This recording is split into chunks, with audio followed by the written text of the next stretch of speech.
Hey, y'all.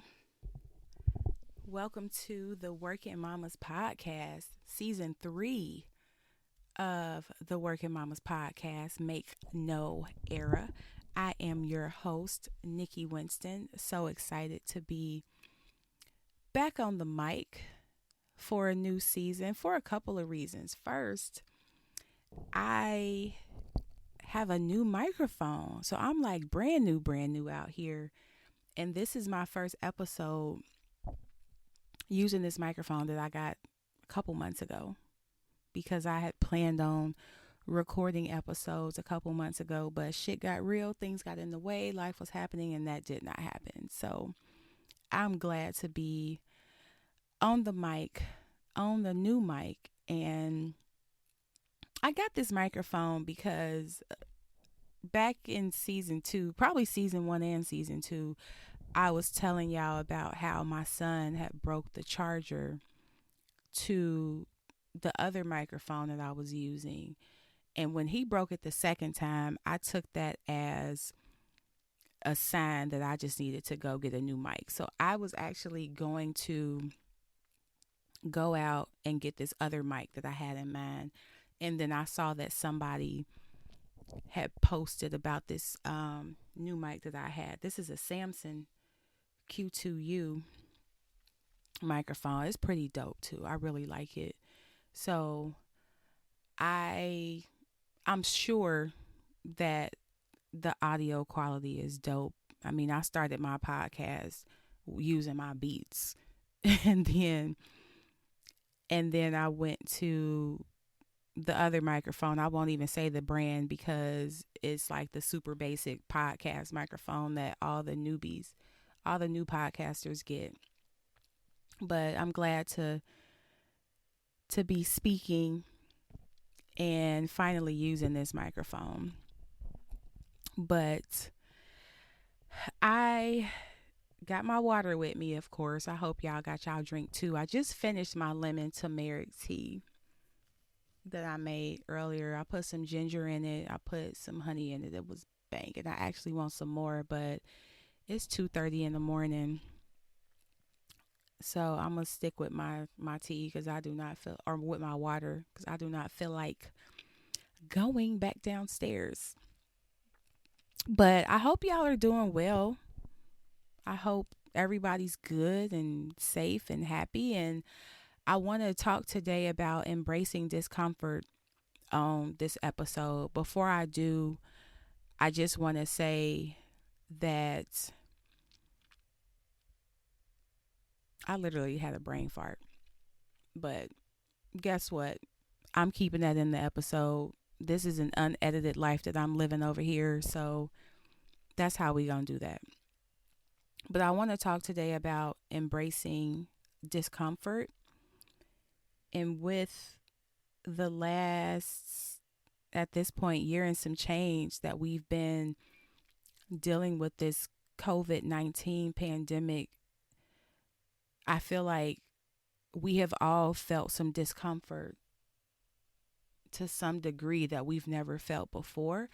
And that wasn't on our list, that wasn't expected. And so, even though it might not always feel good in many respects, there's so much to be learned and embraced in moments of discomfort. We consume ourselves with the finish line without even enjoying the race. And there's just so much beauty in that race. Even though it might not be sexy, it might not be fun, it might not feel good, and the discomfort might last longer than you wanted it to last. But there is a lot to be learned about yourself, about who you are as a person when you are placed in situations of discomfort. And we're so obsessed with getting it done that we miss all of the growth, all of the learnings, all the mistakes, all the small wins. And that's why people end up making the same mistakes twice. You start a business, for example, it fails. and then you turn around and start another business with the exact same blueprint, then that business fails because you didn't learn the first time about the importance of filing your sales tax returns on time, about actually forming a separate entity, whether it's an LLC, a corporation, a partnership, whatever. You didn't learn the first time about hiring the wrong people, about not having repeatable processes in place, about not having a CPA to help you navigate through the early stages. And that's really just from a work perspective. But when you talk about at home and the discomfort, your home is supposed to be a place of, at least from my perspective, tranquility, peace, calm, solitude, somewhere where you can, literally let your hair down, walk in the door, throw the bra across the room, and just trying to keep everything together at the house can be discomfort. And if you don't have somebody to talk to, somebody to really help you release that stress, it can be difficult. So, I personally have felt a lot of discomfort the last, really, I've always, there's always been some element of discomfort, but I really felt a lot of elements of discomfort in the last year or so, just because of some moves that I made that didn't always feel good, but they were necessary. And even with work, I had made a decision to leave my job because it wasn't worth the stress that it was causing. And I felt like I was always just 100 miles and running. I could never catch up. I could never get to where I needed to be because I was constantly having to stop and go back and fix stuff that was wrong, that has been wrong for years, that, you know, never got addressed, never was corrected. So I was just trying to undo so many old mistakes that it was just such a huge mountain to climb. And I'm a CPA. We talking numbers. The ROI wasn't worth it. The cost benefit analysis was just like, no, we're not doing this. And so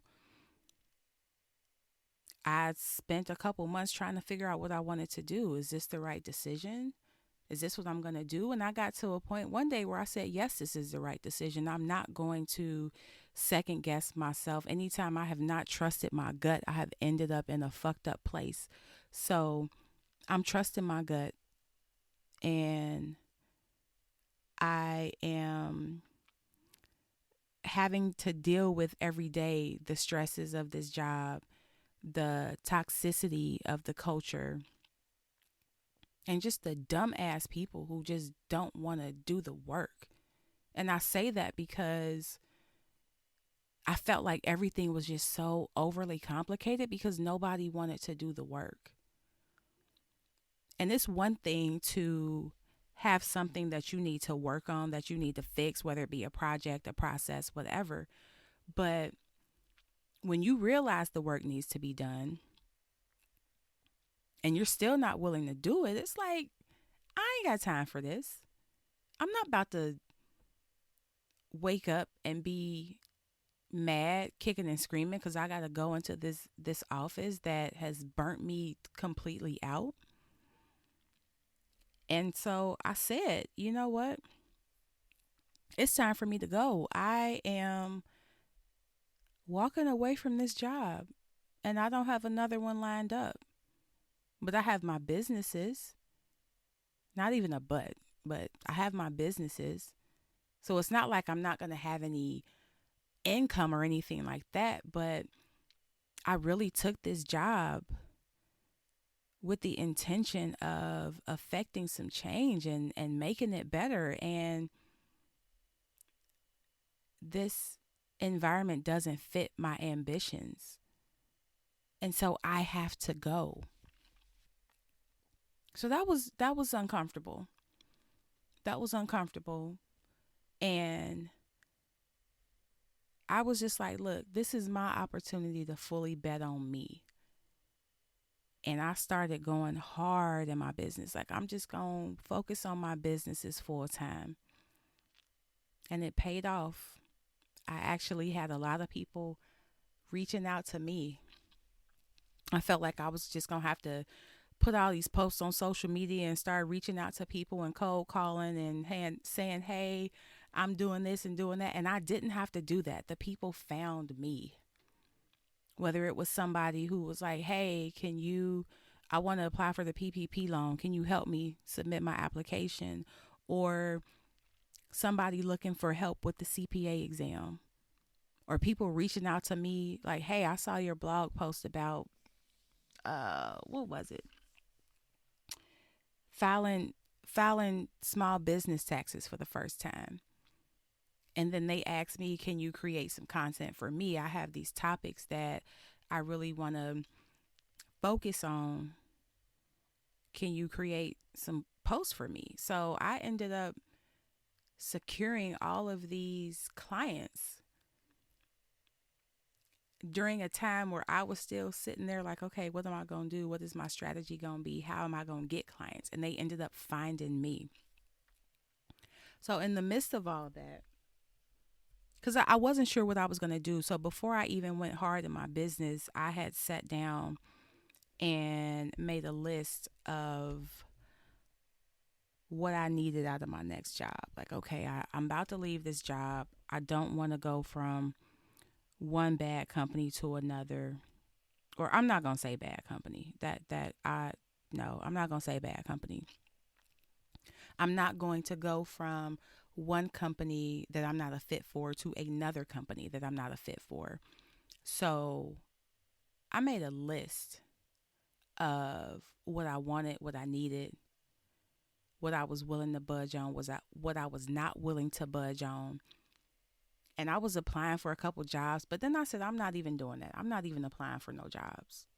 My next job will find me. And even then, in order for me to consider a job, because at this point I'm like, it's full time, it's entrepreneur time, it's full time entrepreneur. So maybe my next job will find me, but in the meantime, I'm gonna do me and focus on my CPA exam, coaching programs, and continuing to build out the foundation for my CPA firm. And lo and behold, one day I get an email, and or no, not before I even got there. Before I even got to the email, I had got a message on LinkedIn about an opportunity and exchanged messages, had a couple phone calls, and then the communication stopped. And it was from a recruiter at my current company. And then the communication stopped. I'm like, damn, what happened? Okay. But then the following day, I get an email from a recruiter. Same company, different role. She had no idea that this other recruiter had reached out to me a few days before. And so she sent me an email. I thought it was spam. Like, I wasn't really taking it serious because I was like, I just talked to somebody from here and he kind of ghosted me. So I'm not sure what's going on here. I'm not even sure how they found me. Maybe that wasn't even real. Like, maybe this is a spam message or something. So I ignored it. And then a couple days later, she followed up. Hey, I just want to make sure you got this message. Are you interested? This, that, and the other. And it was a recruiter from Microsoft. And so here I am, full-fledged entrepreneur, building things up, working with my clients and everybody. And I'm like, okay. Any other company, I probably would have been like, probably wouldn't have responded. But this is Microsoft. I have to have this conversation.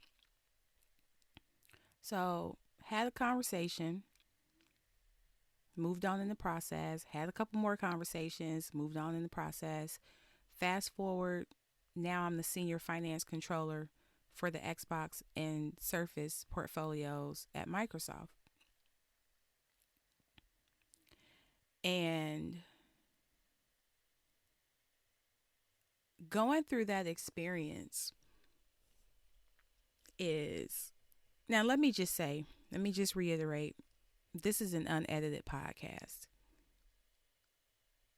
And I started this podcast to be my whole entire self.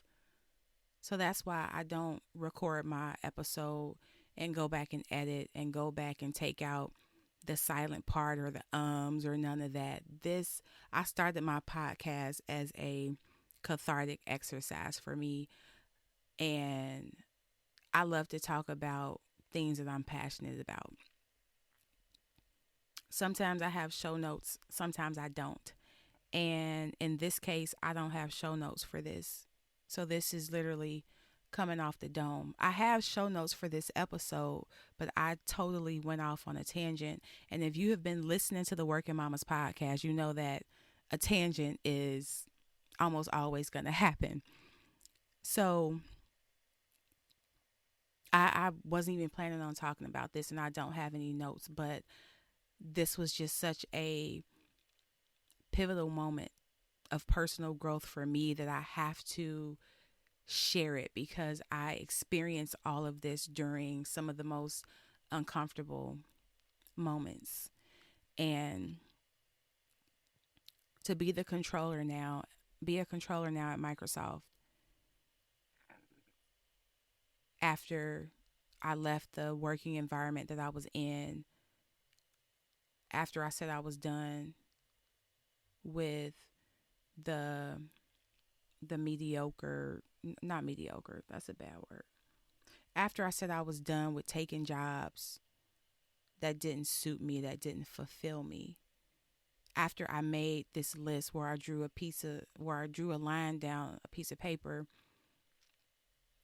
and wrote out all these things that I wanted and needed and was willing to deal with and not willing to deal with, and to now have this offer in my hand that checked off every box and then some, and to be found. I wasn't checking for Microsoft. I didn't apply. They found me. I deeply appreciate that. And this new opportunity was the reassurance for me that it doesn't matter how uncomfortable the situation is. It doesn't matter how bleak or how grim a situation may look. It doesn't matter how uncertain a situation may look. You never know who's watching you. You never know what opportunity is on the other side of the door. And Microsoft found me at a time when I was doing me, and I was clear on what my next move needed to be in my career if I decided to stay on the corporate track. So Microsoft literally made me an offer that I could not refuse. And it's been, 4 months, 5 months now? And I love every moment of it, even the uncomfortable ones. I made a huge mistake the other day, and it's crazy because I knew it was wrong, but I still ended up doing it because I was so scatterbrained. There was so much going on. And I was upset about it, and I beat myself up about it for a minute. But I was like, you know what? I'm a human being. I'm a person. I made a mistake. So guess what I'm going to do?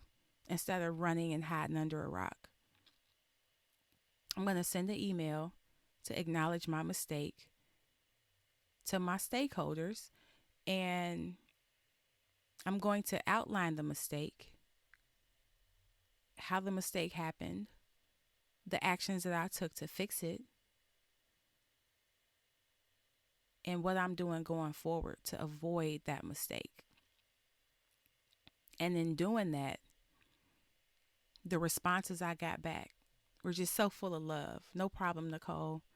It's all good. We're all learning something.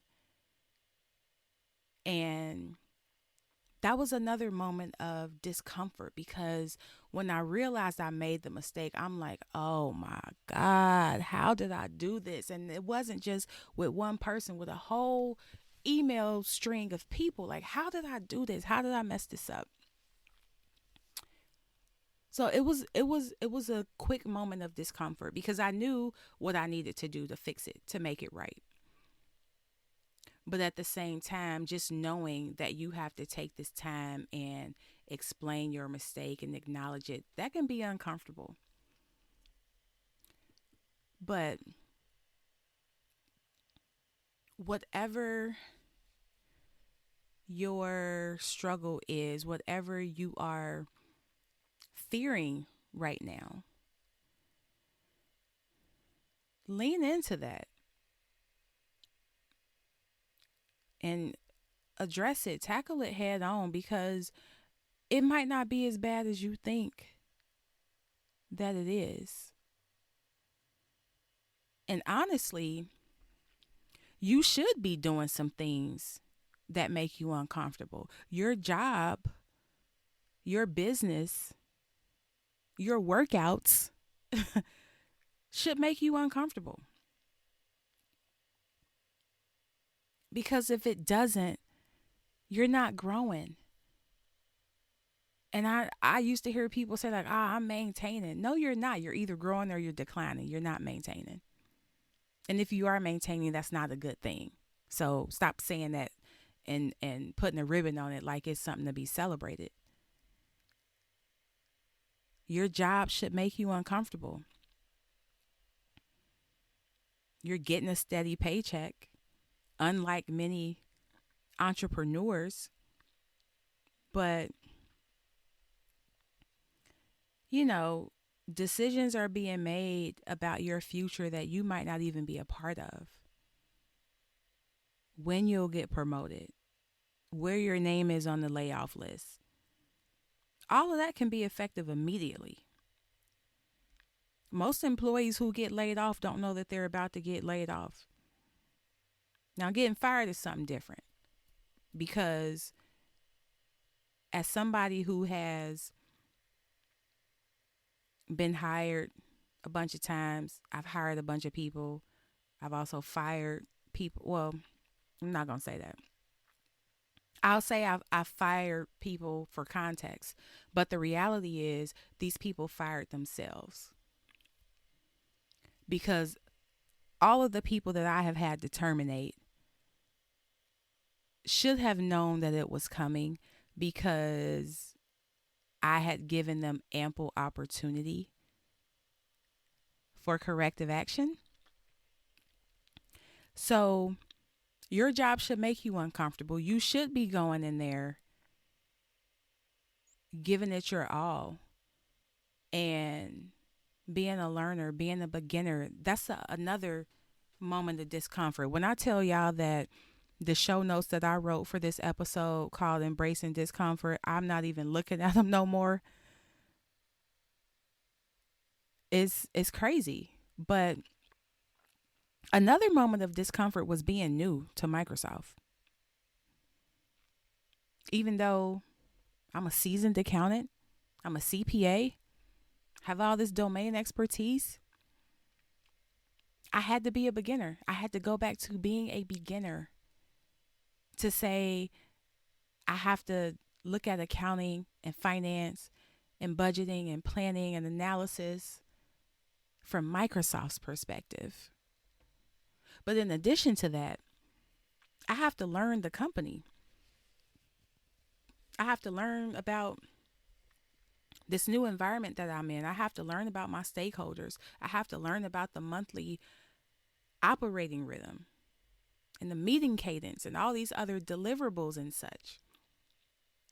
So first few weeks on the job was tough because I literally felt like somebody who had just graduated from college, and I was trying to transition from the collegiate life to professional life. I had to go back to square one and say, forget about what I did at my last job or the job before that or the job before that. Forget about all these other things.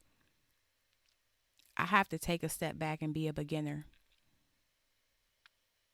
So I was working a lot of hours in the beginning because I was working my normal hours, but I had to put in some late nights to do my own research, to look people up, to see who they were, to see what their expectations were, to sit back and ingest all of the notes I had taken from all the meetings I had been in that day, to go through my inbox and say, what's going on in my inbox that I need to be aware of, that I need to take action on. Let me explore these websites and learn about the company and learn about my products. And that was uncomfortable. It was really uncomfortable because I was so impatient. Like, look, I just want to know this right now. I want to know everything right now. And having to ask for help, that wasn't uncomfortable for me because I'm that person like, look, I will ask you 1,001 questions and you can turn your head and whisper and say I'm annoying or I ask too many questions or whatever, but at least I will walk away with the information I need to do what I need to do.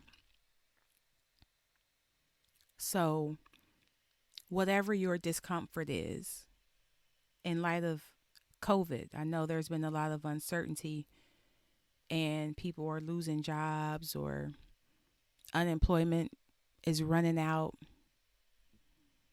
People are getting sick. Kids are going through things and trying to make sense of this whole social distancing thing. You've been locked in the house with people that you've probably seen a new side of that you haven't seen before, or maybe you've seen it before and now being around them a lot more has exacerbated some things. So there could be all kind of transitions that create this discomfort at work, at home, in your relationships, not being able to see people, not being able to hang out with people. A lot of the normalcy is gone.